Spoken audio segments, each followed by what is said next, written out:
Bienvenido al Congreso Inconscientes Postmodernos AMPAG 2020. Esperamos que disfrutes de cada uno de los eventos que hemos organizado y que sabemos resultarán de gran interés para ti. En la sección de salas, podrás encontrar la transmisión en vivo del evento, en la cual podrás interactuar con los asistentes por medio del chat.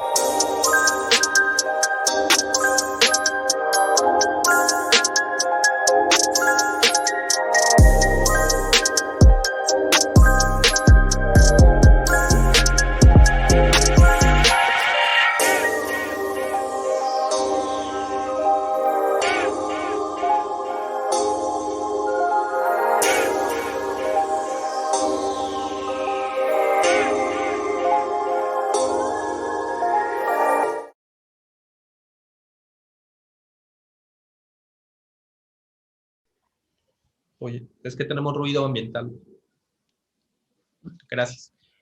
Hola, ¿qué tal? ¿Cómo estamos? Bienvenidos todos ustedes. Y estamos ya terminando nuestro querido Congreso del AMPAC. Y en esta ocasión me va a tocar coordinar una mesa de un tema que ya llevo dedicándome bastante tiempo, que son las adicciones. Y vamos a estar trabajando con un viejo amigo que ya tiene mucho tiempo que lo conozco y dos recién amigos que los estoy empezando a conocer el día de hoy. El día de hoy de lo que vamos a estar platicando, Andrés Tobilla, Pedro Luis Maldonado, Mario González y un servidor, es sobre las adicciones y sus vicisitudes. Vamos a empezar a platicar con Andrés Tobilla, quien nos va a platicar un poco sobre algo que él denomina la adicción. Después Pedro Luis Maldonado y Mario González nos van a platicar sobre... No, es al revés, creo que más bien Pedro Luis Maldonado es el que nos va a presentar ese trabajo, ¿verdad? Es correcto. Sí. Es correcto, bueno, yo me equivoqué. Y Pedro Luis Maldonado nos va a presentar ese trabajo, pero vamos a empezar con Andrés Tobilla, que nos va a presentar su ponencia. Y adelante, ahorita seguimos platicando. Bueno, hola a todos, ¿qué tal? Voy a ponerles mi presentación. Me da mucho gusto estar con ustedes y yo, la verdad, sí, le agradezco mucho a nuestra coordinación de eventos y congresos porque han hecho un gran trabajo. Estoy aquí sin estar porque estoy en Querétaro y pues la verdad siempre se extraña la presencia de todos, ¿verdad? En los congresos. Sobre todo, le decía yo a Erika hace un ratito que lo que más se extraña es la pachanga, pero bueno, ya la haremos ahora que todo esté, pues bien, digamos, ¿no? No sabemos cómo, pero seguramente estará bien. Y entonces, pues aquí yo estoy actualmente trabajando en el grupo de lo disruptivo de la Universidad de El Salvador y de la Asociación Psicoanalítica Argentina de Buenos Aires. Me estuve yendo y viniendo a Buenos Aires a hacer mi segundo doctorado y decidí hacer una investigación sobre la fenomenología del cambio psíquico en la recuperación de adicciones. Es decir, sí, mucho dice hablar de adicciones porque se habla de las adicciones, pero cuando se habla del tratamiento se sigue hablando de adicciones y la verdad es que sí tendríamos que hablar mejor de la recuperación de las adicciones, porque los adictos pues sí se recuperan, ¿verdad? Es decir, sí hay tratamientos exitosos y uno de los modelos que son más exitosos pues es el modelo de los 12 pasos, como ya lo sabemos, y yo estoy investigando miembros de Narcóticos Anónimos de Latinoamérica que ya llevan más de 20 años en recuperación.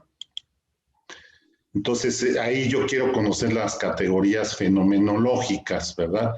Que se relacionan con la conciencia de enfermedad, entre otras cosas, ¿no? Porque como es una investigación cualitativa, se han ido encontrando nuevos hallazgos en este proceso. La ponencia, como saben, pues fue aceptada cuando apenas empezaba a desarrollar el problema de COVID-19 y bueno, pues sí se ha avanzado a pesar de todas estas vicisitudes, ¿no? Que hay que agregar, ¿no? En las vicisitudes de la adicción, ahora la pandemia, ¿verdad? Porque seguramente es un ansiógeno importante. Y bueno, el método justamente es una intersección entre el método fenomenológico y psicoanalítico. Y ahí hay una novedad también, ¿verdad?, que yo he visto con respecto a la metodología para la investigación psicoanalítica, que es que valdría la pena que consideráramos a la fenomenología para nuestras investigaciones. Por ejemplo, este psicoanalista porteño, Lutero de la UBA, habla de que estas relaciones entre fenomenología y psicoanálisis, pues no son ajenas, no son, digamos, distantes, ¿verdad? Y van tomando un vínculo cada vez más estrecho y se pueden considerar como tal, pues, un programa de investigación. A mí me interesa mucho que esto se vea, porque sí hay una trayectoria de investigar los relatos de las personas, en mi caso, que se han recuperado de la adicción y que ya llevan bastante tiempo, ¿sí? Como les digo, estas personas perciben un proceso de cambio que comunican, ¿verdad? No estamos, digamos, aquí ante lo que podría decirse la investigación psicoanalítica per se, sino más bien la investigación de cómo se da este autoconcepto precisamente del cambio psíquico, ¿sí? Entonces hice investigaciones estructuradas y generé ciertos datos descriptivos y bueno, esto a mí me interesa mucho darles una interpretación desde la teoría psicoanalítica. Digamos que nuestra muestra es de 30 personas y han participado actualmente todavía en por lo menos una reunión semanal en un grupo de narcóticos anónimos, tienen más de 20 años de abstinencia. Y bueno, yo esta selección la he hecho en base a mi experiencia clínica por el método bola de nieve, y pues bastantes cuates que tengo ahí, ¿sí? Entonces, con eso he podido armar una muestra bastante sólida de personas que pertenecen a Narcóticos Anónimos.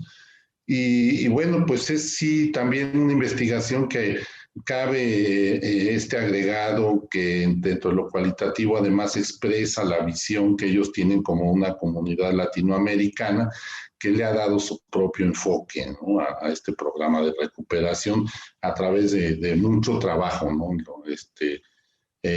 Fundamentalmente en lo que se llama el Foro Zonal Latinoamericano de Narcóticos Anónimos. Porque hay dos mundos en el tratamiento de adicciones, el de la comunidad científico, terapéutica, psiquiátrica, psicoanalítica, etcétera, y el de las personas adictas que trabajan en su rehabilitación. Digamos, son básicamente esos dos mundos los que culturalmente se conocen.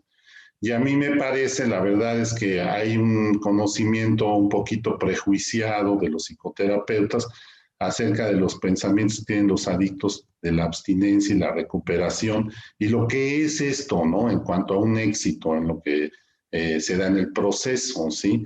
Y esto la verdad es que sí es fundamental para que, digamos, las personas que trabajan en salud mental o que trabajamos en salud mental podamos tener una mayor empatía, de manera que podamos apoyar estos tratamientos.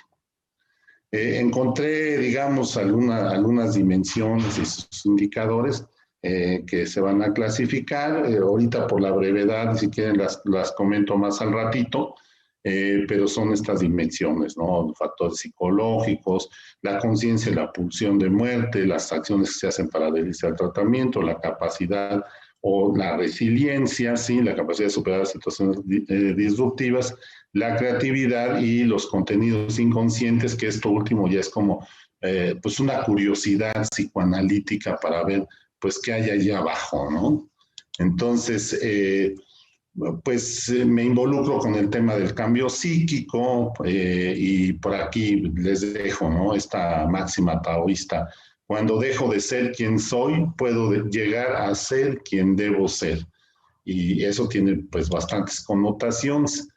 Entonces, me gustaría abordar un poco el tema del cambio psíquico, y hay algo bien importante que tiene que ver el convencimiento que tienen estas personas con un proceso de recuperación ya de bastante data, de que lo hacen gracias a un esfuerzo, ¿sí? Porque por ahí en una mesa temprano en la mañana alguien decía, o siempre estamos hablando aquí en estas mesas de técnica, de investigación psicoanalítica, etcétera, acerca del éxito del tratamiento, ¿no? Y muchas veces pues nos olvidamos de que los pacientes entran al proceso justamente porque desean tener éxito y porque desean cambiar, ¿sí? Y que en realidad ellos al final, ¿verdad? Al final de un análisis, al final de un proceso psicoterapéutico, tienen que actualizarse y saber que sí, que en efecto, pues han cambiado positivamente, ¿verdad? Y bueno, es bien interesante ver esta parte en donde el adicto en recuperación en los grupos de 12 pasos se da a sí mismo un conocimiento de su cambio a partir de algunas acciones que realiza, que son las de compartir en sus grupos de recuperación, la de hacer trabajo escrito de los pasos de recuperación, la de meditar, que es algo muy importante que luego se pierde, obviamente las prácticas espirituales que tienen, que también incluyen la oración, y que en esa medida también tratan de atender lo que ellos le llaman sus defectos de carácter, ¿no? O digamos, nosotros podríamos hablar también de los componentes de las enfermedades caracterológicas, que es interesante pues correlacionarlo con el tema de la estructura de personalidad y del cambio de personalidad, o ellos hablan de un cambio profundo de personalidad, ¿sí?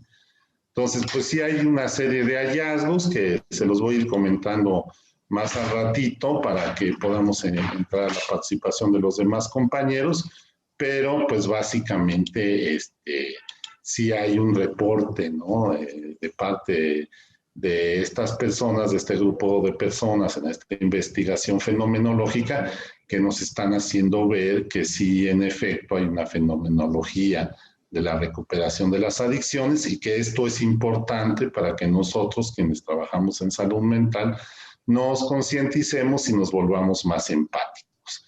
Pues es lo que puedo decir en este momento.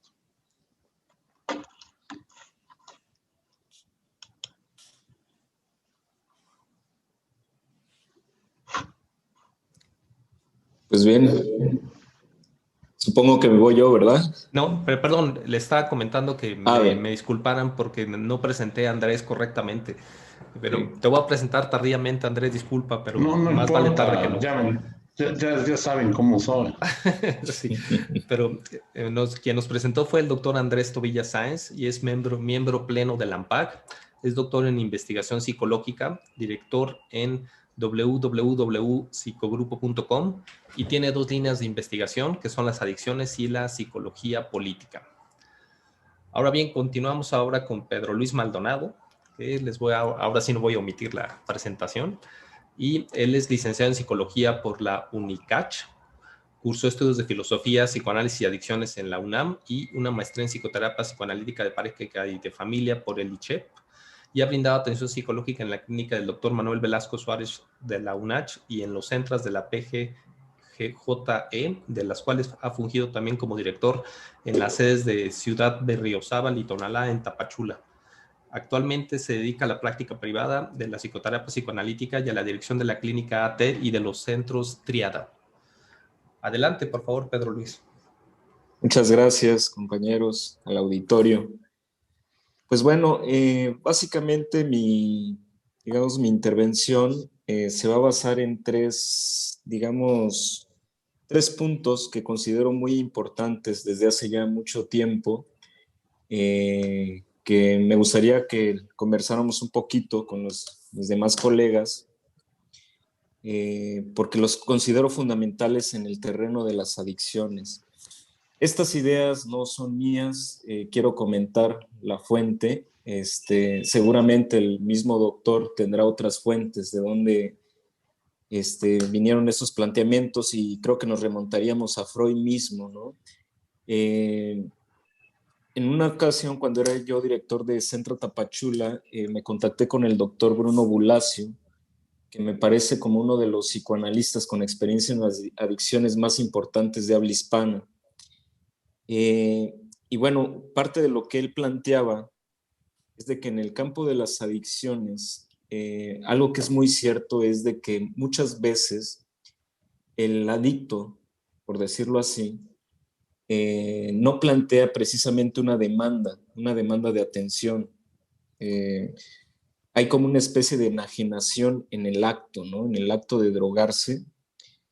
Incluso cuando lo plantea, si nosotros observamos los casos clínicos, no es por las consecuencias, es más bien por las consecuencias de su adicción y no por la adicción misma. Pienso en muchos adolescentes, por ejemplo, con consumo de marihuana o incluso cocaína, están muy contentos con su consumo generalmente, ¿no? O lo llegan hasta justificar. Entonces, generalmente un adicto se nos presenta bajo la demanda de un otro.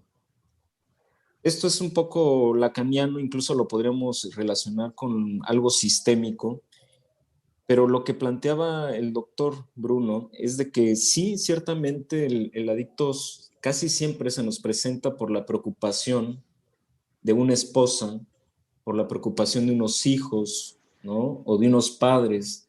Es decir, la demanda viene generalmente de un otro, ¿no? Y bueno, la parte interesante es de que desde el psicoanálisis, en un principio, y esto es muy, Freud mismo lo hacía, no inmediatamente aceptaba a un paciente como tal. Es decir, sería un error de intervención tratar, digamos, que alguien que llega a nuestro consultorio ya de inmediatamente es un paciente. Y siento que no es así. Un paciente se construye, sobre todo en el terreno analítico, ¿no? Entonces, el planteamiento es que hay que hacer una clínica de la demanda, sobre todo les repito, en el campo del psicoanálisis, porque la parte subjetiva es la que nos va a llevar hacia la posibilidad de la construcción de un tratamiento psicoanalítico. Es decir, que es muy probable que cuando un paciente se nos presenta, es decir, pensemos en un padre preocupado por su hijo, con una adicción de la cual el mismo padre ya no sabe qué hacer, y aquí viene lo interesante. A veces la familia, y si pensamos en muchos casos que quizás ustedes hayan visto, directa o indirectamente, se darán cuenta que la familia también es, digamos, adicta a la adicción de su hijo, ¿no? Es decir, la familia empieza a circular alrededor de la adicción del hijo, y quienes se angustian, por ejemplo, en este caso hipotético que les pongo, es el padre. ¿Qué quiere decir esto? Que quien puede sostener una demanda tal cual como lo planteó Freud es aquel que está angustiado, ¿no? Y quizás en un primer momento el adolescente adicto no es nuestro paciente realmente, sino son esos padres angustiados. Pero el planteamiento fabuloso, o lo que a mí más me impresionó de esta escucha de la demanda, es que al tratar a los padres, quizás ahí encontremos, digamos, a un padre con dificultades, por ejemplo, para poner límites.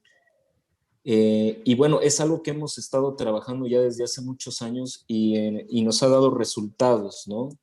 Al escuchar a esos padres angustiados y no precisamente al hijo con una adicción que quizás no quiere tomar tratamiento, que llega a la fuerza, nos encontramos desde un punto de vista sistémico, familiar, todas las dificultades que quizás estén incluso causando o encauzando el acto adicto. ¿Qué quiere decir esto? Muchos de los problemas de salud mental tienen que ver con los límites. Nos encontramos con padres con incapacidad por alguna u otra razón, a veces una razón inconsciente, a poner límites a esos hijos, ¿no? Incluso en algunas ocasiones he encontrado casos donde se les sostiene la adicción sin saberlo, ¿no? Ya sea económicamente, anímicamente, etc. Entonces, solo hasta cuando esos padres, digamos, entran en un proceso analítico, o quizás no precisamente analítico, porque aquí vendría otro punto. Como decía el profesor, el doctor Tobilla, hay una clínica per se, una clínica antes de la clínica, ¿no? Que podría ser incluso llamada como orientación analítica, donde esos padres se les hace ver que ellos también son adictos, ¿no? Que ellos también tienen un problema. Y una de las preguntas que incluso ha salido en el consultorio es cómo exigirle al hijo que salga de una adicción si los mismos padres no pueden hacerlo, ¿no? El trabajo familiar, como todos ustedes sabrán, pues es fundamental en la recuperación de una adicción, ¿no? Y yo diría que en muchos de estos casos, tal cual como los estoy planteando, es la parte fundamental. Y bueno, aquí me iría entonces a otro planteamiento que a mí me parece vital, que va de la mano de y bueno, está como para discutirlo, es un planteamiento muy, muy interesante, y es el siguiente: el que la adicción no es un síntoma en realidad. No es un síntoma en el sentido freudiano. La adicción es un acto que suele ser compulsivo, puede ser un acting out incluso, ¿no? Que si bien tendrá algún trasfondo, el acto sobre todo podría estar en este sentido denunciando la inconsistencia de un sistema, denunciando la inconsistencia de un otro, de una familia, de un sistema familiar o incluso un sistema político. Quizás aquí nos podríamos un poco poner a pensar por qué precisamente en ciudades tan corruptas o en ciudades en disputa es donde generalmente suele surgir los problemas de adicciones de manera preocupante, ¿no? Pienso en Tijuana, una ciudad pues, eh, cercana a Estados Unidos, ¿no? Donde han habido muchos problemas políticos. Pienso en Tapachula, pienso en Ciudad Juárez, ¿no? En un mismo Distrito Federal, en un México en general, donde han habido muchos problemas de adicción. Es decir, es muy difícil que se den, sí se dan, pero es muy difícil que se den problemas fuertes de adicciones en un sistema que no está corrompido, ¿no? Entonces, el planteamiento es ¿no? La adicción no como un síntoma, en el sentido freudiano de la palabra, sino como la denuncia de la inconsistencia de un sistema, ¿no? En este sentido, podríamos pensar, por ejemplo, la adicción, si nos remitimos a su origen etimológico, como sin palabras, ¿no? A, sin y dicto, palabra. Sí, ciertamente va de este planteamiento. La adicción no es en tanto que es un acto, carece de palabras, ¿no? Carece, pensemos en otro síntoma freudiano, por ejemplo, una conversión. El mismo síntoma lleva al paciente, el síntoma freudiano lleva al paciente al diván del psicoanalista, ¿no? Es decir, hay una posibilidad de transferencia. Uh-huh. En cambio, en el acto puro de la adicción no existe necesidad de transferencia porque la relación es con el objeto de la adicción, ¿no? Estos son como digamos, los dos planteamientos más importantes que me parecen fundamentales tratarlos, a tal punto de que hemos visto que en las adicciones, pues el adicto tiene que volverse quizás positivamente adicto a su grupo de 12 pasos, de AA, de NA, etcétera, ¿no? Y lo digo positivamente porque creo que todos sabemos que esto ayuda, ¿no? Y bueno, ese mismo grupo va posibilitando la posibilidad de una transferencia, ¿no? Yo siempre he pensado, quizás a veces no es que curen los 12 pasos, sino la interacción que tienen en el grupo estas personas, ¿no? Entonces, ¿cuál sería la propuesta de tratamiento si no es la clínica de la demanda, que no implica a veces tratar directamente al adicto? Es un caso casi como Juanito, ¿no? Que Freud lo trató a través del padre. O sea, tenemos que ver las inconsistencias de ese sistema que aloja al adicto y seguir la línea de la demanda, ¿no? Del angustiado, de la esposa angustiada que quizás no le puede poner límites a su esposo alcohólico, pero que bajo un tratamiento analítico llega un día que comprende de dónde viene esa tolerancia y le pone un buen día un límite a ese adicto, y solo entonces ese adicto comienza a sufrir y a tener la posibilidad de formular una propia demanda, ¿no? Creo que esto me parece como el trabajo importante previo a un tratamiento psicoanalítico de las adicciones. Obviamente, tenemos que pensar varios panoramas. Sé que hay personas en un consumo grave que hay que medicarlas, hay que internarlas, yo trabajo en ello, pero ya hay que llevarlos a un punto, y con esto voy a concluir, a un punto donde el adicto deje de ser adicto y comience a sintomatizar, ahora sí, su verdadera problemática. Es decir, cuando alguien está en el acto, no sintomatiza. En realidad no está sintomatizando en el sentido freudiano. Solo por eso cuando un alcohólico, un adicto de drogas, le quitas la droga, ahí se empieza a sufrir, ¿no? En cierto sentido, comienza a salir el verdadero problema, una depresión, incluso una psicosis, etcétera, ¿no? Pero hay que llevarlos paso a paso, pero lo veo muy difícil sin este trabajo previo a seguir la línea de la demanda que de alguna forma posibilita el inicio de una transferencia, ¿no? Qué padre ver a un exadicto, por decirlo así, en un vínculo transferencial, hablando de lo que realmente había detrás de ese acto, ¿no? Bueno, esa sería mi intervención. Muchas gracias. Excelente, tocayo. Bueno, finalmente ya me toca presentar a un viejo y querido amigo que ya llevamos muchos años de conocernos. Inclusive hemos hecho conversatorios online juntos, entonces realmente ha sido una maravilla, un buen amigo. Mario González es médico psiquiatra adictólogo y también ya lleva dedicándose a las adicciones tanto desde el punto de vista clínico, pero también desde el punto de vista de investigación, y ha tenido algunas publicaciones por ahí, es docente, es muy buen docente. De hecho, de las personas que más envidio justamente en su capacidad para dar clases es a él, porque tiene una gran capacidad para hacerlo. Y pues bueno, por favor, adelante Mario, te toca.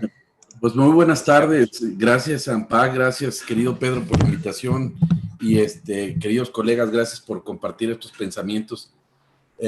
Cuando pienso en el término adicciones o cuando tengo la oportunidad de compartir algunas charlas con colegas en diferentes ámbitos, siempre me surgen estas preguntas de a qué nos referimos cada vez que decimos adicción y si probablemente este término tiene connotaciones, tintes, significados tan diferentes para cada uno de nosotros, inclusive hasta dentro del mismo gremio, ¿no? Si uno hiciera una encuesta sobre cuál es el concepto que tiene uno, no solo teórico, sino a nivel de sensibilización, a nivel de estigma sobre esta palabra de adicto en un grupo de psiquiatras o de psicólogos, de psicoanalistas, de sociólogos, nos sorprenderíamos lo heterogéneo que son los conceptos. Y no es de espantarnos, podemos pensar en cómo la máxima autoridad para poder decir qué es enfermedad y qué no es enfermedad, que es la Organización Mundial de la Salud, inclusive diverge de las teorías o de los conceptos de la Asociación Psiquiátrica Americana. Este manual, la CIE-10, la Clasificación Internacional de Enfermedades, que ya vamos a la 11, si la comparamos con el DSM-5, pues ya no son compatibles, y eso es triste porque por lo menos en el resto de los trastornos se trata de tener algo más homologado. ¿Y por qué es importante eso? Porque recordemos que los trastornos o enfermedades mentales no tenemos marcadores biológicos para casi ninguno. ¿Qué quiere decir esto? No hay una prueba como para el COVID, no hay una radiografía para una fractura, no hay una tomografía donde podamos ver si está más chiquito, más grande el cerebro, sino que el diagnóstico de la mayoría de enfermedades mentales depende del que esté enfrente juzgándolo, que esa es la palabra. Y es muy triste porque al hecho de que le demos tanto poder a una persona que con juicios de valor y con lo que alcance a ver desde su perspectiva puede etiquetar a una persona o no como un trastornado, que ese es el término, o como un desorden de su mente, o como un enfermo mental, que todos tienen una connotación muy negativa, pues es muy peligroso, ¿no? Y tenemos la historia de los trastornos mentales y la psiquiatría a través del tiempo se ha utilizado para literalmente castrar a personas, para descerebrar, para lobotizar, para decir quién está mal o quién está bien, con un juicio escudado desde el concepto de enfermedad. Y si las dos principales casas o corrientes que dicen quién es y quién no es un trastornado o un enfermo, que es la Organización Mundial de la Salud y la Asociación Psiquiátrica Americana, divergen, pues no es de extrañar que todos los que trabajamos desde cualquier ámbito en este tema tengamos conceptos tan heterogéneos. A lo largo de la historia, pues antes el concepto de adicto era el esclavo a la sustancia y después apareció que no es el esclavo a la sustancia, sino es cualquier persona que tenga cualquier tipo de problemas con la sustancia y después dijeron, no, pues no es cierto eso, porque si una persona tiene un abuso, como se llamaba antes el DSM-5, por marihuana, porque lo detiene la policía frecuentemente y tiene problemas con su mamá, porque es ilegal, al momento que se vuelve legal ya no tiene problemas con la autoridad, ya no tiene problemas con su mamá y ya no es enfermo. Eso es absurdo. Es como decir, yo soy hipertenso en México, me voy a Estados Unidos, ya no soy hipertenso. Eso no es una enfermedad, eso es una connotación social. Eso tiene que ver más con cuestiones de control. El hecho de que, como bien decían mis antecesores, la adicción es una conducta y que uno no puede juzgar una conducta como algo bueno o malo porque tiene muchos orígenes, nos lleva al punto de que es imposible que podamos etiquetar como enfermo no una manifestación conductual, porque así como una persona que asesina no necesariamente lo hace con dolo, no necesariamente lo hace con la finalidad de dañar a otro, existen muchas cláusulas y eso los expertos del derecho lo entienden muy bien. El hecho de consumir una sustancia no puede ser tan reduccionista. Ese es el peor error que tenemos. Cada vez que hay estos debates y llega un experto neurobiólogo, neurocientífico, que perdón por la expresión, pero en su puta vida ha visto una persona con adicciones y solo ve células y solo se sabe todos los libros y de repente sale que es la dopamina y que es el núcleo accumbens y todo está perfecto y todo suena muy bonito en su esquema y en su libro, pero cuando se para enfrente a una persona con esto, no sabe qué hacer, se caga. Y dice, ¿cómo es posible que todo lo que sé y toda la ciencia que tengo no aplica en este paciente? Pues sí, compadre, desafortunadamente creo que esta visión reduccionista no ayuda en nada. Y de repente podemos encontrar a alguien que va con el mejor neurocientista, el mejor adictólogo, que se gasta millones de dólares, de pesos, y no obtiene nada de lo que busca. Y otros que van a jurar a la villa y se les quita esta conducta. O tienen un hijo y se cambian. Entonces esto nos deja pensando mucho en verdad qué tanto este concepto de adicción es más una proyección, es más una interpretación personal, social, que en verdad una enfermedad que esté bien descrita. Simplemente pensemos, ¿cómo es posible que todos los trastornos mentales, todos, se pueden atribuir a uso de sustancias? Demencia, secundaria de sustancias. Trastorno bipolar, secundaria de sustancias. Depresión, secundaria de sustancias. Todos. Es el único que se mezcla con todos los trastornos mentales. Y podemos encontrar de repente expedientes así que miden 40, 50 centímetros en el Instituto Nacional de Psiquiatría, en el Hospital Fray Bernardino, en cualquier hospital psiquiátrico de los más picudos de nuestro país. Así enormes, y los diagnósticos se heredan, ¿no? Trastorno psicótico en estudio, esquizofrenia versus secundaria sustancia. Y yo no sé quién chingados los está investigando, porque el diagnóstico se hereda y se hereda y se hereda, y es más fácil ponerlo así. Y cuando la familia llega y dice, oiga, doc, ¿qué tiene mi hijo? Perdón porque lo diga así y no quiero ser peyorativo. ¿Está loco o es un drogadicto? Y entonces el médico, el psicólogo se queda pensando y dice, chingados, ¿qué le contesto? ¿Y qué hace? Dice lo que él cree, pero argumentos no los tenemos. No podemos asegurar qué psicosis es por sustancias y qué psicosis no lo es. La única forma, siendo estrictos, siendo un poquito más científicos, es que deje de consumir por lo menos un año, siga con el antipsicótico, se quita la psicosis, seguir un año sin antipsicótico, y si no se vuelve a presentar la psicosis, probablemente fue la droga. Si no, puede ser esquizofrenia. Pero si en 5 años presenta otro brote psicótico y no consumió sustancias, ya tiene el nombre de esquizofrenia, que tiene estos episodios en los que no tiene síntomas, no es la droga. Entonces, ¿qué quiere decir? Que nunca vamos a ver el diagnóstico hasta que se acabe la película. Entonces, si no podemos ver el diagnóstico hasta que se acabe la película, ¿de qué chingados nos sirve ponerle el título de adicto? Probablemente termine siendo nada más para expiar culpas, ¿no? La mayoría de las personas que me toca ver, sobre todo familias, Y cuando llega una señora con un hijo que está alucinando, que ve muertos, que escucha voces, que de repente se queda trabado y habla solo, y que tiene 1 o 2 años metiéndose un gallito diario, la mamá está, y no quiero ser peyorativo nuevamente, pero está fascinada con que todo eso lo provocó la marihuana. Y pinche marihuana, maldita marihuana. Si quita la marihuana, mi hijo va a ser perfecto, hasta va a tener ojos azules, va a trabajar, se va a casar, va a ser el mejor del mundo. Y cuando uno revisa, el muchacho desde la adolescencia no tenía amigos, hablaba solo, no acabó ni la primaria, tenía síntomas de inatención, tenía todos los síntomas negativos de la esquizofrenia, pero a la mamá le importa más la pinche marihuana que el problema de salud mental que tiene desde que nació el chamaco. Y esta fantasía de que quitas la droga y me cambias el hijo es absurda, porque lo único que perpetúa es estigmatizar al resto de consumidores y querer asumir que las drogas hacen un daño que totalmente es igual en todos. Y eso no es cierto. Si no tenemos claro un diagnóstico, si no tenemos claro un origen y acuñamos a todos en este término de adicto, lo único que estamos generando son tratamientos que se parecen mucho a esas personas que se van a casar y dan un escopetazo y salen un chingo de perdigones. ¿Quién sabe qué tantas chingaderas mató? Pero a lo mejor le pegó algo. Y eso es el tratamiento de las adicciones.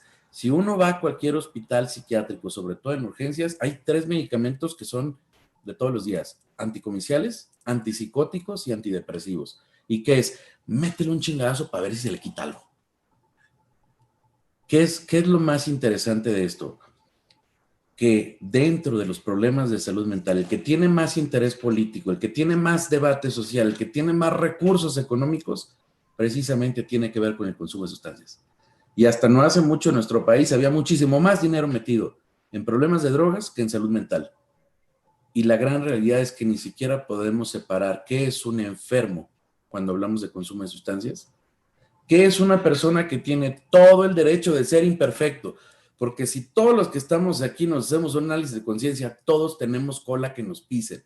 Y a lo mejor unos tienen un chingo de amantes, otros tienen hijos regados, otros trabajan como locos y no duermen, otros solo les interesa el dinero, la comida o alguna otra cosa, y cualquiera puede llegar y ser un adicto. ¿Pero con qué derecho? Eso es una decisión propia. Y el hecho de que alguien llega y que de una manera arbitraria te etiquete como que está bien o está mal, una decisión propia de tu vida y qué quieres hacer, es una violación de los derechos humanos. Si no nos regresamos a pensar esto, tenemos que tener cuidado, porque al rato todos vamos a ser adictos. Y el mejor ejemplo es cómo la OMS ya saca adictos o trastorno por juego en línea. Entonces ya todos los chamacos que estén en videojuegos, que estén en línea metidos por más tiempo del normal, que dejen de estudiar, que tengan problemas con la mamá, ya tienen criterio, ya son adictos. Y lo decía muy bien Pedro previamente. Muchas veces esta conducta es una manifestación de lo jodido que estamos como seres humanos. Y pensemos ahorita con la pandemia, porque aguas, van a salir un chingo de cosas que parecen adicción y no es adicción, señores. Deja un chamaco hiperactivo encerrado en su departamento de 40 metros cuadrados con 3 hermanitos, con el perro, con los papás que no se aguantan, encerrados. Cualquiera se volvería adicto a los videojuegos. Si a eso le ponemos la etiqueta de enfermo mental y hablamos las explicaciones neurobiológicas y lo metemos a terapia cognitivo-conductual pedorra de 1, 2, 3, 4 y queremos hacer maquilas de tratamiento, creo que la estamos cagando. Y agradezco nuevamente la invitación a este foro y espero que sea un espacio para poder intercambiar opiniones y estar conscientes que en este tema no hay una verdad absoluta, lo que hay son muchas hipótesis. Y creo que este es un tema que tiene mucha tela para cortar y mucho para ser creativos. Muchas gracias. Pues muchas gracias, Mario. Y pues bueno, ahora estamos los 4 juntos para debatir. Digo, antes de que estuviéramos platicando, o sea, me encanta cómo estamos conjugando las mentalidades. Porque en la búsqueda que yo estuve haciendo para poder ser especialista en salud mental, digamos que solamente entender la neurobiología no me dio para entender por qué la gente sufre mentalmente. No da, o sea, la pura neurobiología, y en eso los 3 estamos convergiendo. Y eso es bonito.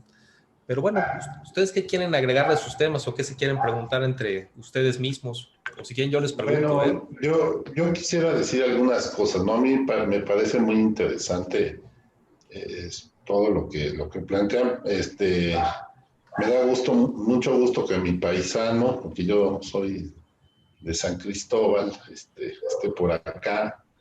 ya no nos vimos ahí en el ICHE, pero yo Sí. trabajé algún tiempo con Betty Castañón ahí en clases virtuales. Pero Es- eh, a mí, cuando yo veo, por ejemplo, estas cuestiones de si te vas a un penal y encuestas, una encuesta ahí somera, ¿no? Y dices, bueno, ¿y usted en qué estado de ánimo o en qué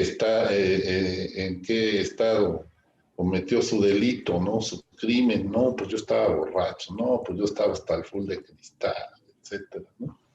Y bueno, pues homicidios, robos, lo que ustedes quieran, ¿no? O sea, por ejemplo, hay hasta casos de personas que se metieron a robar un pomo a la bodega Horrera, así tuve yo un paciente, ¿no? Que por cierto era hijo de una psiquiatra. Entonces se robó un pomo en la bodega Horrera y lo metieron 3 meses al bote, ¿no? Porque no se la perdonaron. Entonces tú dices, bueno, pues no es que las drogas te hagan daño nada más a ti, que sea tu elección, eh, recuperarte o no recuperarte, sino que verdaderamente sí le puedes hacer daño a alguien, ¿no? Si no, pregúntenle a todas las mujeres víctimas de violencia, ¿verdad? Que sufren agresiones terribles en manos de un marido alcoholizado, ¿no? Que entonces sí nos puede cuestionar socialmente. ¿De dónde viene? Pues sí viene de una sociedad adicta, ¿no? Cancia, ¿no? Como lo plantea, ¿no? Que pues, todos tenemos de alguna manera alguna ansiedad que aplacar y las sustancias pues nos sirven para eso, ¿no? Pero cuando yo hablo del fenómeno de la recuperación, pues en realidad no estoy hablando de la adicción, estoy hablando del fenómeno que ocurre cuando la persona que tiene un consumo compulsivo de sustancias, o que a lo mejor le fue mal consumiendo sustancias nada más, pues desea ya no consumirlas y desea tener una nueva forma de vida, ¿no? Por ejemplo, el programa de Narcóticos Anónimos ofrece dejar de consumir, perder el deseo de hacerlo y tener una nueva forma de vida. Y eso es lo que de alguna manera se relata en esta fenomenología, ¿no? Pero, pues, ¿cuál es la meta en un momento dado, en un tratamiento? Bueno, pues, cuando estamos hablando de drogas, ¿no? Que en realidad, pues, la persona en tratamiento, la persona que desea cambiar, pues ya no tenga la necesidad de drogarse para manejar su angustia, ¿no? O sea, eso pues, nos puede resolver un poco la situación. Que sí es cierto, ¿verdad? Hay permisividad, por ejemplo, sabemos que cuando hay un hogar en donde se circulan muchas bebidas embriagantes y además hay una permisividad con el uso de tabaco, etcétera, bueno, es probable que surjan adictos por allí, etcétera, ¿no? O bueno, si quieren no le digan adicto para que no se enojen, ¿no? Díganle usuarios, ¿no? Usuarios de distintos niveles, ¿no? Y entonces, ¿quién busca la atención? Pues la mamá, porque no le gusta el hijo marihuano, la familia, porque creen que es lo primero que ocurre. Pues sí es cierto, ¿no? Pero la verdad es que siempre nos ocupamos con mayor interés de las personas que llegan a la consulta y quieren estar ahí porque quieren cambiar. Y es a las personas, lamentablemente o afortunadamente, a las que sí podemos ayudar. ¿En qué medida nuestra alianza terapéutica va a permitir que nosotros podamos promover ese insight, esa conciencia para que se promueva un cambio psíquico? Bueno, pues ahí está el meollo del trabajo y esa es una de las cuestiones por las que investigamos, estudiamos, venimos a congresos, etcétera, ¿no? O sea, porque queremos de alguna manera tener esa mejor relación con la persona que nos pide ayuda para que la persona cambie. No sé cómo vean, pero ese es un poco lo que yo pienso. Yo creo que precisamente eso es lo rico de esto, de que no, afortunadamente, y eso es algo muy personal, nunca va a existir un fármaco que cure la adicción. Y nunca va a existir un modelo de psicoterapia y nunca va a haber una intervención única, porque está tan mal definido el concepto que lo único que estamos tratando es una manifestación de diferentes causas. Y el mejor ejemplo que podemos tener es, de repente, cuando uno está en psiquiatría, en los años que uno ve más consulta a destajo, llegan personas que tienen síntomas de depresión o de ansiedad, uno está en el sector público y le receta un antidepresivo. Llega el paciente a las 4 semanas y dice, doctor, ya me siento mejor, ya no lloro tanto, duermo mejor, y fíjese, ya no fumo, o ya tomo menos. Y uno dice, ah, chingado, pues yo nunca le pregunté si fumaba o tomaba. Y curiosamente, muchas veces un antidepresivo, un ansiolítico, baja ese malestar que él estaba mitigando con alguna sustancia. Y que todo el mundo decía es un adicto, y más que un adicto era una persona que se estaba automedicando con alguna sustancia. Otro ejemplo, y ese es bien común, ¿eh? ¿Cuántas veces nos llega al consultorio una señora, y no quiero ser sexista ni nada, porque luego me avientan tomates, pero es más común que una mujer de repente diga, es que mi esposo es un borracho. ¿Por qué? Porque toma y me pone el cuerno, y es huevón, y no cura a sus hijos, y es golpeador, pero todo es por el alcohol. Y uno ya que la ve y dice, a ver, pero pues antes cuando se casaba, ¿cómo era? No, pues siempre me puso el cuerno, tiene 4 hijos regados, tiene 3 esposos que no ha hecho, y ella tomaba ahí, no, ah, es el alcohol, ¿verdad? O sea, y es lo peor, ¿no? Por eso les digo, es mucho más fácil echarle la culpa al alcohol, al cigarro, a las drogas, que asumir que me casé con una persona que así es. Y el mejor ejemplo es esto, cómo se escuchan los grupos que dicen, el alcohólico seco. Y muchas de las familias dicen, prefiero que mi papá se ponga a chupar, porque cuando no chupa es insoportable. Por lo menos cuando chupa está de buena, sonríe. Hay personas que realmente funcionan mejor con drogas ilegales que sin drogas. Y no estoy diciendo que eso que hizo todos drogas, de para nada.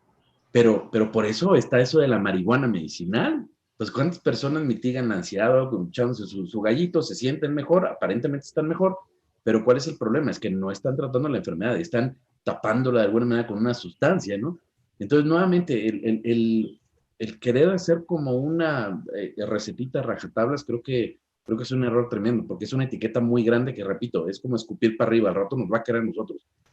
Creo que lo más prudente es precisamente los que estamos en el área clínica cuestionarnos si en verdad a lo que le llamamos adicción es algo homogéneo y es algo que se puede cuantificar o no.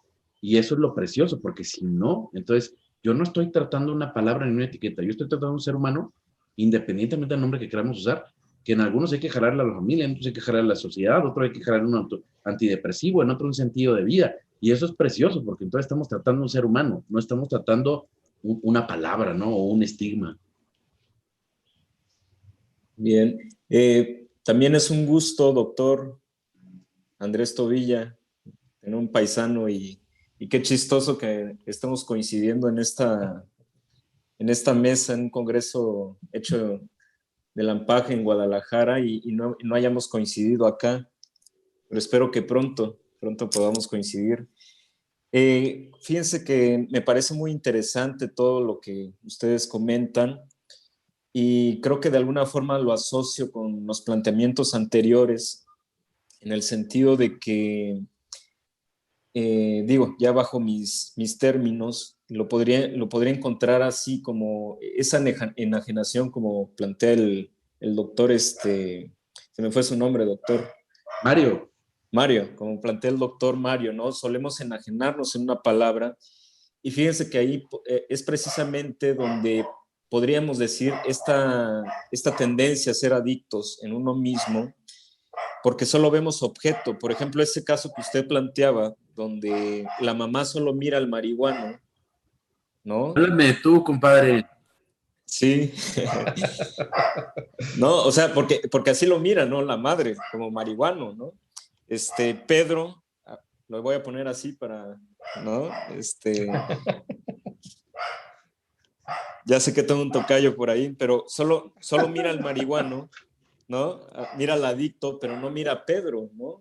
Y creo que esta es parte de la revolución del psicoanálisis y tiene que ver con el planteamiento incluso de los clínicos mismos, que a veces vemos pacientes cuando no lo hay. Es decir, es como ver un paciente y no ver a Pedro, ¿no? Quien llega a la consulta. Por eso repito un poco el planteamiento de la importancia de ser una clínica de la palabra, de la demanda, de la palabra del sujeto, no propiamente del acto, ¿no? Porque algo antecede a ello, ¿no? No podemos ver pacientes donde no los hay hay que ver el discurso que sostiene ese sujeto. Y como ustedes lo planteaban muy bien hace rato, Mario, la gran apuesta de dejar la adicción implica encontrar la palabra, el sujeto mismo, pero encontrar al sujeto mismo implica algo que a veces el adicto no está dispuesto a asumir. Y disculpen por decir adicto, pero me refiero al adicto que está enajenado en ese acto, que se objetiviza a sí mismo, que no quiere saber nada de su subjetividad, porque encontrar la subjetividad, aquel que sostiene la palabra, implica algo, que es asumir la responsabilidad de la vida. Claro. Implica asumir la responsabilidad de una familia, la responsabilidad de tener una pareja, una esposa. Porque creo, y aquí viene otro planteamiento, creo que en el fondo todos somos adictos. Somos quizás el único ser vivo que nace prematuro y que de alguna forma necesitamos ser amados, nos volvemos adictos al amor. Ya existe esta condición en el ser humano por esta prematurez y nosotros lo queremos pensar así, a tal punto que muchos pues están en el nido hasta los 30, 25, 20, con suerte a los 18 años estamos en el nido de la familia, en una adicción por el amor, pero cuando estos vínculos sociales, emocionales con el otro, con papá, con mamá, con la pareja, fallan, es donde el objeto de la adicción también suele encontrar su punto de enajenación, ¿no? Entonces, fíjense, entonces, como lo dice Andrés, yo creo que los cuatro convergemos en que hay que enfocarnos en la recuperación y hacer un traje individualizado para cada persona, porque no es el mismo, aunque la persona consuma la misma sustancia, siempre son diferentes. Y en esta recuperación, como lo dice Pedro Luis, entonces los síntomas no son los típicos freudianos de hace 100 años, no tiene nada que ver. Es un pasaje al acto que se parece más al acting out de la borderés, o inclusive yo algunas veces he pensado que también el craving podrá ser considerado como una alucinación, pero eso de otro día lo platicamos, como una alucinación de deseo, por cierto, quiero aclarar. Pero finalmente creo que lo que los cuatro estamos platicando es que se necesita darle atención personalizada a cada paciente porque cada persona sufre de manera diferente. Y una de las cosas que hemos visto en este congreso es que lo que cada persona está sufriendo en el siglo XXI tiene un cauce diferente, por lo cual platíquenos ustedes cuáles son sus experiencias. Yo creo que antes de hablar de lo de un traje individualizado, todo eso es, otra vez, perdón por lo que voy a decir, pero dejarnos de ser mojigatos y de hacernos como que estamos en un punto de perfección para poder juzgar a alguien que tiene una conducta que se considera ya adictiva. Repito, muy chingones. Sí, ¿no? Muy chingones. Bueno, pero... Yo puedo decir, tú eres adicto a marihuana y, o sea, cabrón, vete. O sea, tú trabajas 12 horas al día, no ves a tu familia, o tu prioridad es darte el hedonismo y no haces ejercicio, o gastas dinero que ni siquiera es necesario. O sea, hay muchas conductas que son cuestionables. Pues es un fenómeno que tiene que ver con cultura y con sociedad. Eso no es enfermedad. Eso tiene que ver con encajar a una persona en un punto muy claro. El fenómeno de adicción neurobiológico y que sí responde a fármacos está muy claro. Y si hay animales adictos, no solo los humanos. Se ha visto en ciertos lugares donde, por ejemplo, en algunas islas por allá por Madagascar, en estos centros donde hay un chorro de changos ahí y que tienen centros vacacionales, se acostumbran a llegar y tomarse los chupes que dejan los turistas. Y estos changos se vuelven dependientes al alcohol. Y entonces van y están buscando el alcohol para chupar y tienen el fenómeno de tolerancia y dependencia. Hay otros animales que comen fruta que se echa a perder y que ya se vuelve alcohol y presentan el fenómeno de tolerancia y de síndrome de abstinencia. De ahí vienen los principios de que esto es una enfermedad neurobiológica, de la recompensa, de la neuroadaptación. Esa enfermedad neurobiológica y todo sí cabe en el concepto del dependiente, del adicto. Pero lo que vemos comúnmente en la clínica lo estamos metiendo con calzador. Bueno, pero hay algo que no hay que olvidar, dado que estamos en un congreso psicoanalítico, ¿no? Sí. Que la cuestión, digamos, de la adicción siempre se empezó a ver desde los inicios, ¿no? Por ejemplo, Radó, Glover, Abraham, ¿verdad? Luego, más tarde, digamos, Rosenfeld, pues muchos psicoanalistas han visto esto, ¿no? El tema de la adicción. Pero hay algo que normalmente, digamos, en una práctica superficial se trata de ver y de interpretar, que es lo que Radó manejaba como lo orgiástico, ¿no? Que luego uno se queda mucho en eso. O como el tema de la búsqueda de la omnipotencia que lo planteaba Rosenfeld. Y hay algo que luego tenemos que trabajar mucho, ¿no? Que es el tema de la conciencia de lo que es la pulsión de muerte y de esta fortaleza que tiene este entremezclamiento entre libido y tánatos, ¿no? En ese sentido yo sí sugiero revisar el texto del problema económico del masoquismo de Freud y ver a la adicción también como un problema de masoquismo moral, ¿sí? De hecho, inclusive en AA también hacen mucho énfasis en eso, en que siempre las personas se sabotean, y yo creo que también los cuatro convergemos en que toda persona que tiene una adicción o que tiene un abuso relacionado con sustancias, siempre tiene una cuestión autodestructiva. Siempre, Pero no siempre. necesariamente, ¿eh? Es que eso otra vez es, imagínate, si tomamos todos estos conceptos, decimos que todo el que es adicto tiene eso, eso es nada. Pero es que el problema es que cómo vas a ver la intoxicación, cómo vas a ver el autoenvenenamiento, o sea, porque bueno, o sea, digamos, hay de consumos a consumos, ¿sí? ¿Sí? O sea, por ejemplo, en este momento la epidemia de opiáceos, Sí. la epidemia de uso de cristal, etcétera, pues está cargando mucha gente que se muere de sobredosis. Y sí hay una búsqueda nirvánica, obviamente, en el consumo de sustancias. No O sea, en porque todo. si nos lo planteamos nada más como que es una elección de las personas, el drogarse o no drogarse, pues eso está bien para FEMSA, para el Oxxo, ¿no? Para los que llegan a comprar su chupe ahí a la tienda de conveniencia. Pero cuando ya estás hablando tú del costo que en un momento dado puede tener para la persona que solamente se quería drogar y que como consumió una droga que no se produce en laboratorio, que no le recetó el psiquiatra, cuando tú ves a esa persona que dijo, no, pues me voy a ir a comprar Pero eso no es adicción. y me falló no, eso no es adicción, eso es yo no estoy hablando de irresponsabilidad. adicción. Eso es irresponsabilidad y es Yo no diferente. estoy hablando de adicción, estoy Pero digo, hablando, o sea, el hecho de la inclinación tanática. Pero todos tenemos cola que nos pisen y el que no es un Sí, hipócrita. pero Todos tenemos. Entonces, a ver, ¿quién es mejor quiere cortarse la cola y quién no? Excusar una sustancia y que eso te hace enfermo, o hazte responsable de tu decisión. No, pero a ver, Pedro, o sea, estás trayendo el diagnóstico o el antidiagnóstico o la antipsiquiatría a un terreno en el cual estamos hablando de personas que podrían en un momento dado no ser adictas, como tú mismo lo afirmas, ¿sí?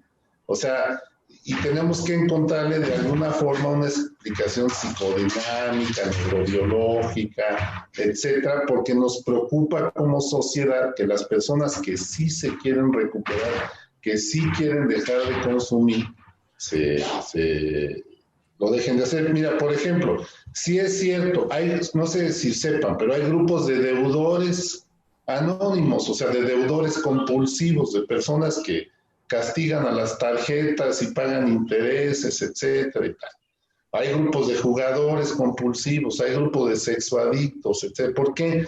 No es porque ellos que se presentan como tales, ¿no? Pero ellos lo que están buscando no es presentarse como tales, que ahí se quedan muchas veces en esa superficialidad, sino lo que están buscando es recuperarse, ¿sí? No se quieren asignar una etiqueta, quieren recuperarse, y las personas que no se quieren recuperar, bueno, pues que le busquen por otro lado, ¿no? Pero fíjense ahí qué triste, ¿eh? Fíjate nada más la gran contradicción que está haciendo. El término adicción clínico de la OMS o del DSM, el grado más por adicción es el que no quiere recuperarse. y no puede. Entonces, técnicamente, ¿qué es? El más enfermo es el que menos busca tratamiento, el que menos se apega a grupo y el que menos conciencia tiene de la enfermedad. ¿Qué quiere decir esto? Que la gran mayoría de los que se recuperan bajo el modelo de 12 pasos o que llegan a una clínica psiquiátrica o a una clínica psicológica se iban a recuperar con o sin el tratamiento. Y hay estudios preciosos, naturalísticos, que siguen a personas que tienen diagnóstico de adicción y la recuperación es en más de la mayoría por sí sola, sin tratamiento. Por eso la hipótesis que tiene que ver incluso con aprendizaje y con madurar, creo que nos estamos poniendo medallas que no nos toca. De repente creemos que la intervención que hicimos curó algo que a lo mejor no era una enfermedad, era una parte de la vida, era un ciclo de aprendizaje.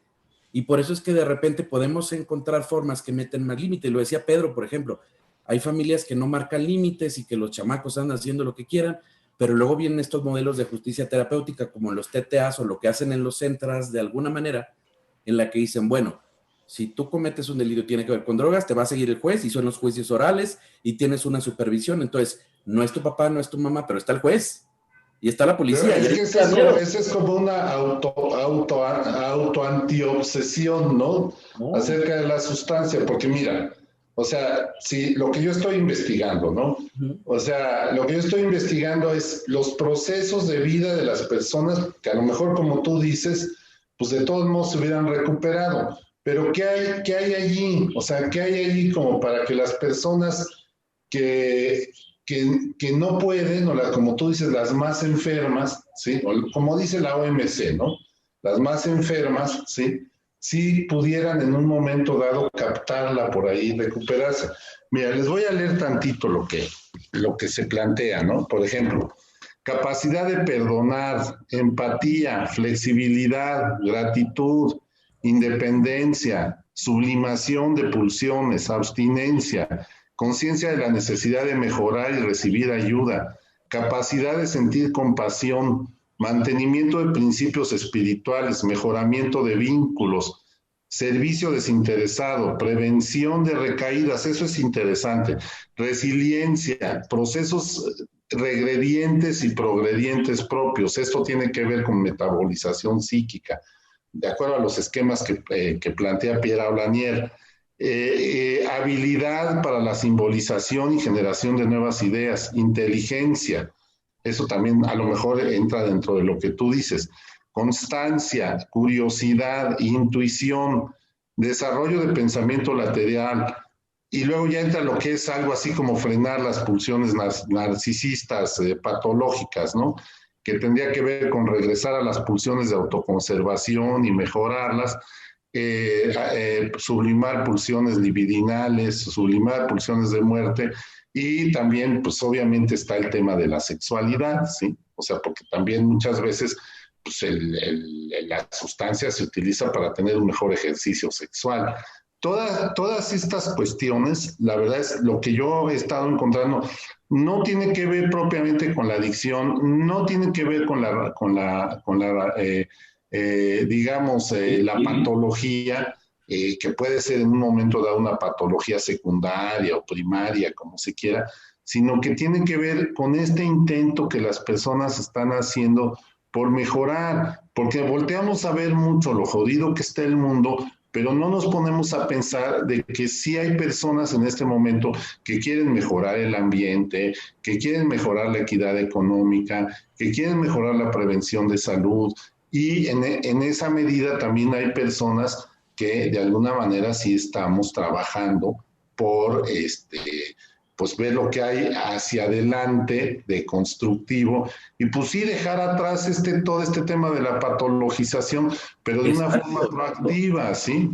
Ahora fíjense, solamente por cuestiones de tiempo, o sea, lo que quiero hacer énfasis ahorita... No, me rindo. No, vamos bien.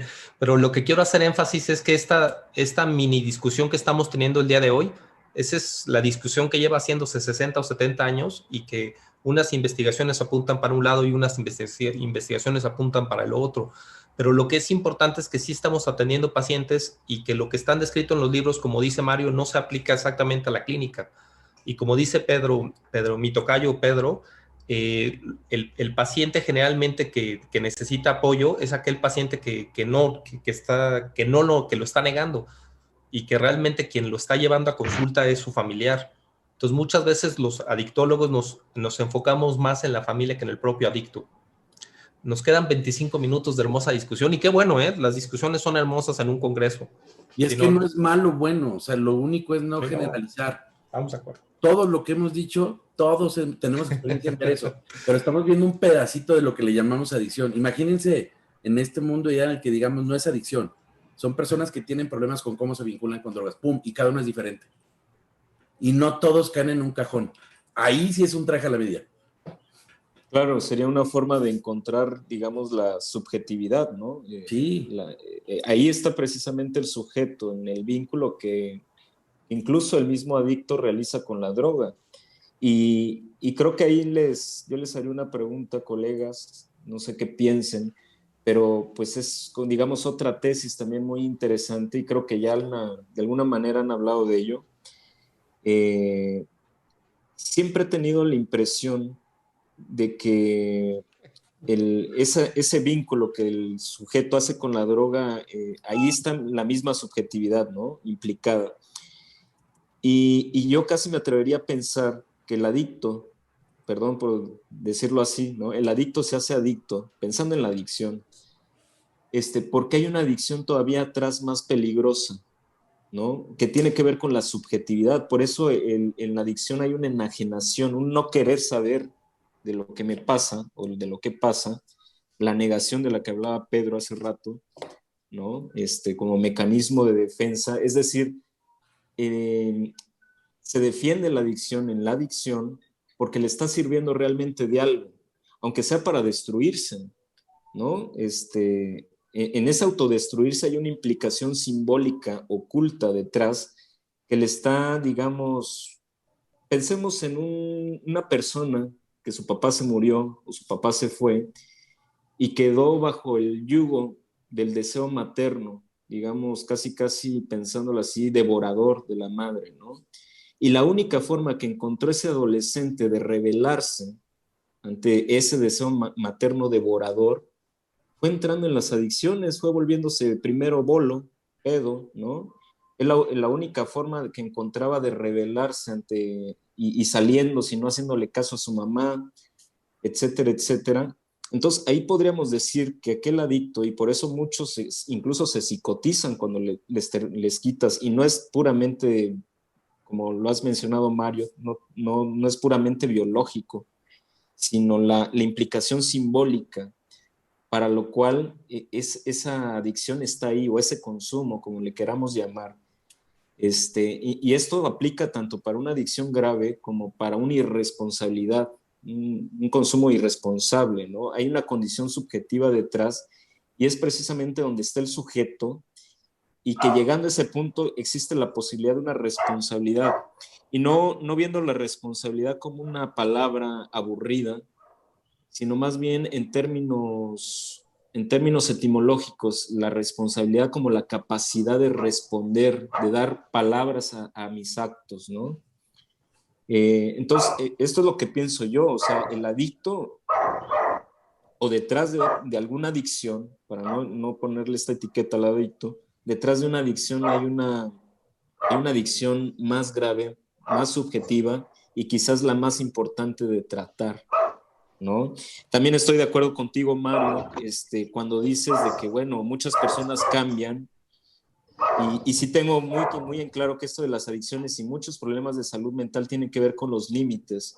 Y en el proceso de crecimiento todos nosotros vamos encontrando límites. La misma muerte creo que es un límite, ¿no? Es un límite que la vida impone.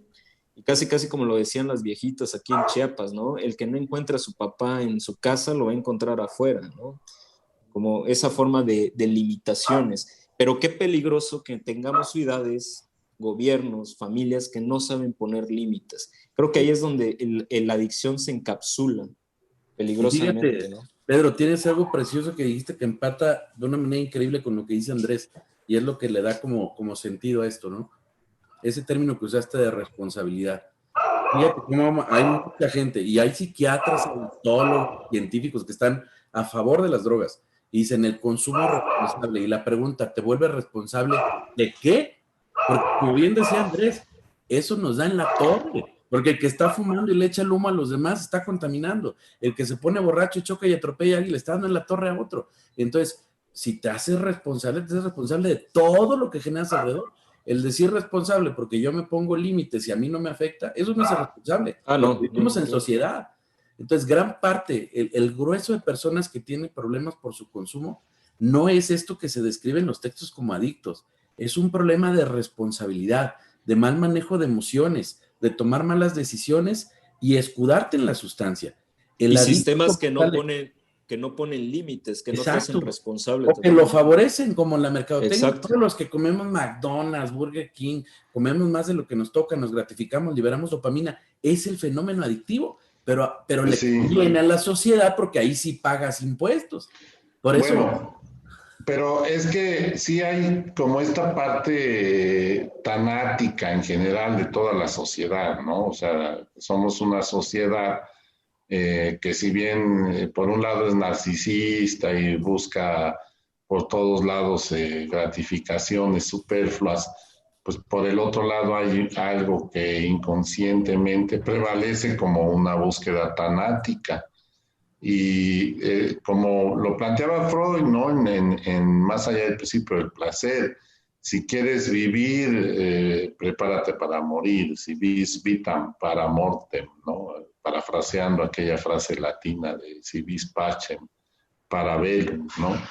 Y que entonces sí tenemos que prepararnos en ese sentido, ¿no? En el sentido de hacernos conscientes de lo mortal que en un momento dado representa vivir en una sociedad como esta, que lo planteaba el otro día Clarissa Lasky, postmoderna, ¿no? Que en realidad sí está reflejando pues lo que plantea mi paisano Pedro, ¿no? O sea que pues dice, bueno, o sea, hay una sociedad aquí, ¿no?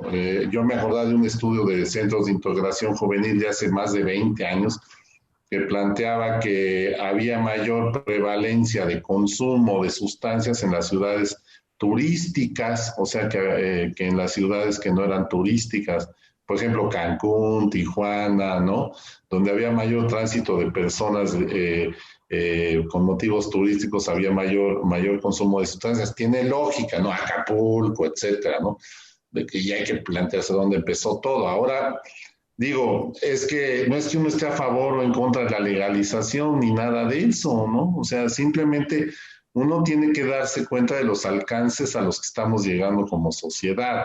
Y en realidad podría pensarse de alguna forma, si uno quisiera hacer ese tipo de investigación, que el consumo de sustancias viene a ser como un marcador, ¿no? O sea, como algo que nos está diciendo alguna situación que está pasando en la sociedad. Por ejemplo, el uso de fentanilo, ¿no? Que dices, bueno, ¿y estos por qué están tan adoloridos, no?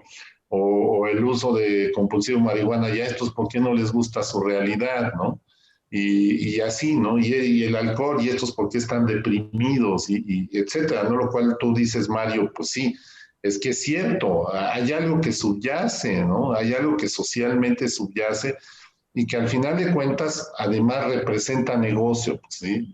Si la marihuana no se legalizó porque qué bueno, hay libertades sociales, etcétera, ¿no? Como dicen mis amigos de color vino, ¿no? Sino porque en realidad hay impuesto especial de producción y servicios, ¿sí? Que representa un ingreso para el erario. Lo mismo pasó en California, en Colorado, etcétera, ¿no?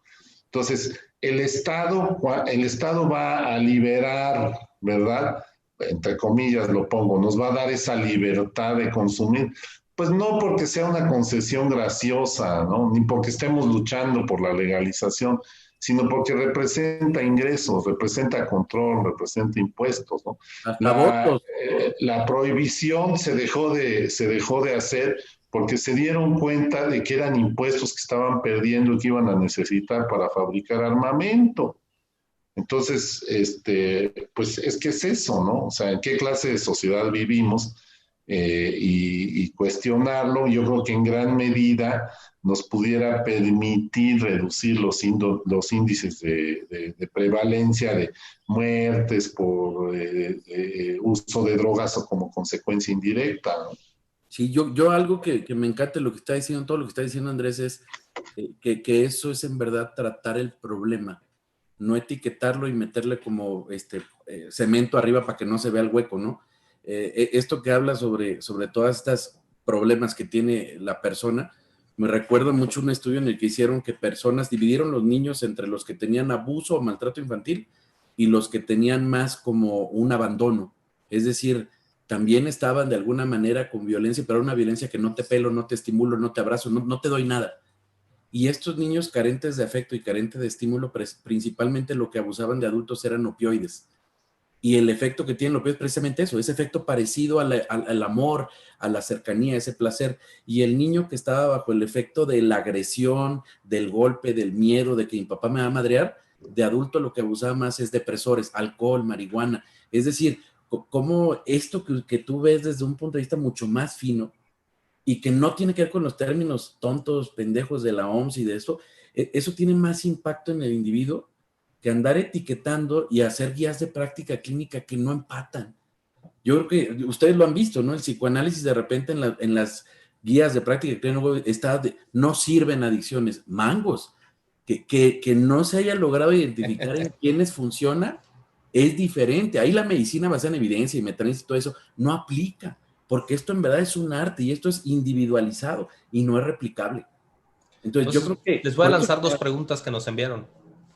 Digo, la pregunta es justamente que qué opinamos sobre qué efecto tiene el psicoanálisis en los pacientes adictos. Y la segunda es que qué opinan de la propuesta de Fonagy de ayudarle a los pacientes a mentalizar sus afectos y emociones para que puedan controlar su conducta. ¿Qué opinan ustedes? Bueno, yo pienso que de alguna forma la psicoterapia psicoanalítica sí ayuda, ¿verdad? En esto justamente, en hacerse conscientes de lo tanático de la conducta, ¿sí? Y tiene que ser una conciencia persistente. Tampoco podemos olvidar pues, que la estructura de personalidad de las personas con problemas de adicción por lo regular tiende a ser lábil, ¿verdad? Entonces, pues tiene que ser una psicoterapia de acompañamiento, ¿verdad? Digamos, con visos psicoanalíticos, pero que de pronto no necesariamente puede uno dedicarse a escuchar y a interpretar, sino que sí tiene que haber esta parte de más aporte de parte del psicoterapeuta, ¿sí? Ahora, digo, Fonagy sí lo plantea, ¿verdad? La terapia de mentalización, etcétera, pero pues esto conlleva toda una técnica y además pues una alianza terapéutica muy peculiar, o sea, y hasta qué punto nos la puede sostener una persona con las características que tienen actualmente las personas que desean dejar de consumir, ¿sí? Ayudarles a mentalizar, sí. ¿En qué momento de su proceso de recuperación, o sea, cuánto tiempo requieren para aprender a mentalizar? Bueno, implica ciertas capacidades, tanto del paciente en términos de resiliencia, por ejemplo, como del terapeuta en términos de técnica, ¿no? O sea, porque no nada más es saber haz de así y haz de asado, porque las emociones perdidas se tienen en un momento dado que rescatar a través de un buen conocimiento de la vivencia del paciente, ¿sí? Y cuánto tiempo nos toma, pues es algo subjetivo, ¿no? Es algo subjetivo. Y que yo, la verdad, pienso que, pues en esa subjetividad, las variaciones a la técnica son infinitas, pues, ¿no? Porque pues, depende de tu propia empatía, de tu propio análisis, de tu propio sufrimiento, de tu experiencia, etcétera, ¿no? Entonces, pues sí, Fonagy aplica, pero me parece que hay que hacer siempre un alto en el camino para conocer las peculiaridades de cada paciente. Sí, yo agregaría a lo que está planteando el maestro Andrés, es de que también hay que reconocer que el psicoanálisis tiene sus límites, ¿no? Estaríamos casi actuando de manera paradójica en sentido contrario a lo que hemos estado planteando. El psicoanálisis también tiene sus límites, pero afortunadamente nos brinda una visión, ¿no? Que siempre el buen psicoanálisis o el psicoanálisis en su esencia siempre va a apuntar al sujeto, es decir, a la subjetividad. Y en este sentido, por ejemplo, cuando un paciente está consumiendo de manera grave, pues quizás si haya que internarlo, lo que va a necesitar en un principio es contención, ¿no? Que eso ni siquiera le podríamos llamar psicoterapia. La contención es detener ese consumo, ¿no? De manera urgente. Probablemente, y en estos pacientes casi siempre tienes que hacer ayuda de la psiquiatría, ¿no? Pero el psicoanálisis siempre está esperando al sujeto y esto es muy importante saberlo, ¿no? Y en cuanto el sujeto esté en la disposición o en la posibilidad de hablar, ¿no? Después de un internamiento, que generalmente así sucede, pero que ya desde el internamiento empiezan a ver los grupos de apoyo, el sujeto empieza a aparecer, ¿no? Y pues bueno, el psicoanálisis siempre va a estar ahí al acecho, digamos, del sujeto, y es la disciplina, por decirlo así, que nos brinda la posibilidad de llegar a un trasfondo, ¿no? Digamos, el elemento subjetivo esencial de ser lo que somos, ¿no? Así de simple. Entonces, el psicoanálisis siempre, podría decirlo así, está al acecho y dispuesto a encontrar esa subjetividad que sostiene a veces de manera inconsciente cada acto, ¿no? Y que a veces tiene que ver incluso con el sistema, el gran otro, como lo llama Lacan, ¿no? Que también incide en nosotros, ¿no? Porque el gran otro es parte de nuestra subjetividad. No nos podemos pensar, como el mismo Lacan dijo, sin el otro, ¿no? Somos deseo del otro. Entonces... Ahora, miren, yo quisiera hablar un poco desde mi experiencia, ¿no? O sea, cómo aplicar la psicoterapia psicoanalítica en personas con problemas de adicción, ¿sí? O sea, nos quedan 8 minutos nada más. Básicamente, hay de dos sopas. Una es, pues, llega a tu consultorio la persona que quiere dejar de consumir, tiene un consumo conflictivo, etcétera. Y dices, bueno, pues tomo a este paciente, porque no voy a hacer lo que hacía yo cuando empezaba, que le decía, si no vas al grupo no te acepto. No, pues no, ya lo acepto. Y como que empiezo a trabajar con él, desarrollo una alianza y empezamos a trabajar y de pronto, como dice Mario, ¿no? De pronto dice, ya hasta dejé de consumir, tal, es que bueno, ¿no? La otra es, bueno, ¿sabes qué? Llega la demanda del paciente, pero posterior, ¿no? O sea, posteriormente a que llega, porque a que llega el grupo de 12 pasos o está abstinente, etcétera, y está en ese estado de borrachera seca, y entonces empiezas a trabajar con él otro tipo de síntomas, ¿no? Que están por ahí, de agresión, de problemas de vincularse, etcétera. O sea, como que son esas dos tipos de demanda que tienen las personas con problemas de adicción, ¿sí? O problemas de consumo de sustancias, porque no quiero ofender al respetable, ¿sí? Entonces, esa es la cuestión, o sea, de acuerdo a mi experiencia. Y a partir de ahí es que, bueno, puedes o no puedes realmente aplicar variaciones determinadas a la técnica, pero siempre va a haber variaciones a la técnica. Es más, pues el que esté libre de variaciones a la técnica, que tire la primera conferencia de psicoanálisis de Flor. Digo, yo no soy psicoanalista, yo ni tampoco me considero Fuera de aquí.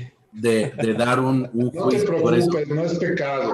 No, pero desde mi perspectiva yo les voy a decir algo y me van a aventar tomates todos mis colegas psiquiatras adictólogos, pero yo creo que el psicoanálisis tiene muchísima más aplicabilidad en esto que le llamamos adicciones de lo que se ha creído. Tristemente, yo conozco ampliamente el modelo cognitivo-conductual, conozco mucho cómo funciona en los centros públicos, privados, guías de práctica clínica.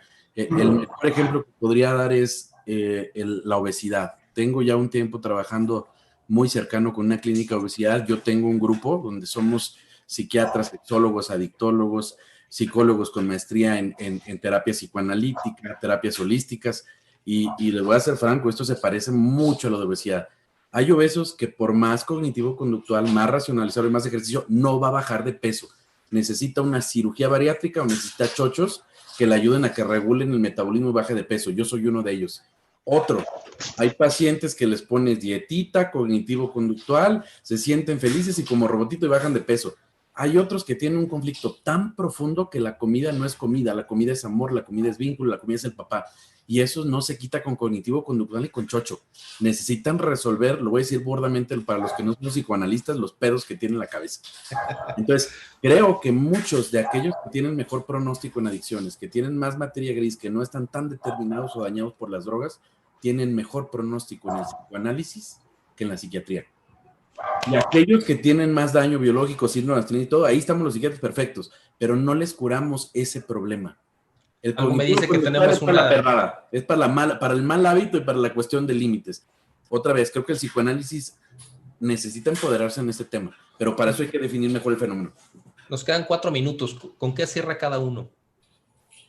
Bueno, mira, yo pienso que se puede hablar mucho de esto, sí, pero cabe recordar que el origen de AMPAC está en que sí hubo un interés de los fundadores en el tema de las adicciones, ¿no? O sea, incluso el trabajo que se hizo por muchos colegas en los centros de integración juvenil, cuando los centros de integración juvenil se crearon. O sea, ya llevamos unos añitos trabajando en esto y eso no hay que olvidarlo como asociación en este congreso, que realmente sí hay un trabajo en ese sentido y una experiencia que se ha ido transmitiendo, ¿no? En las diversas generaciones, ¿no?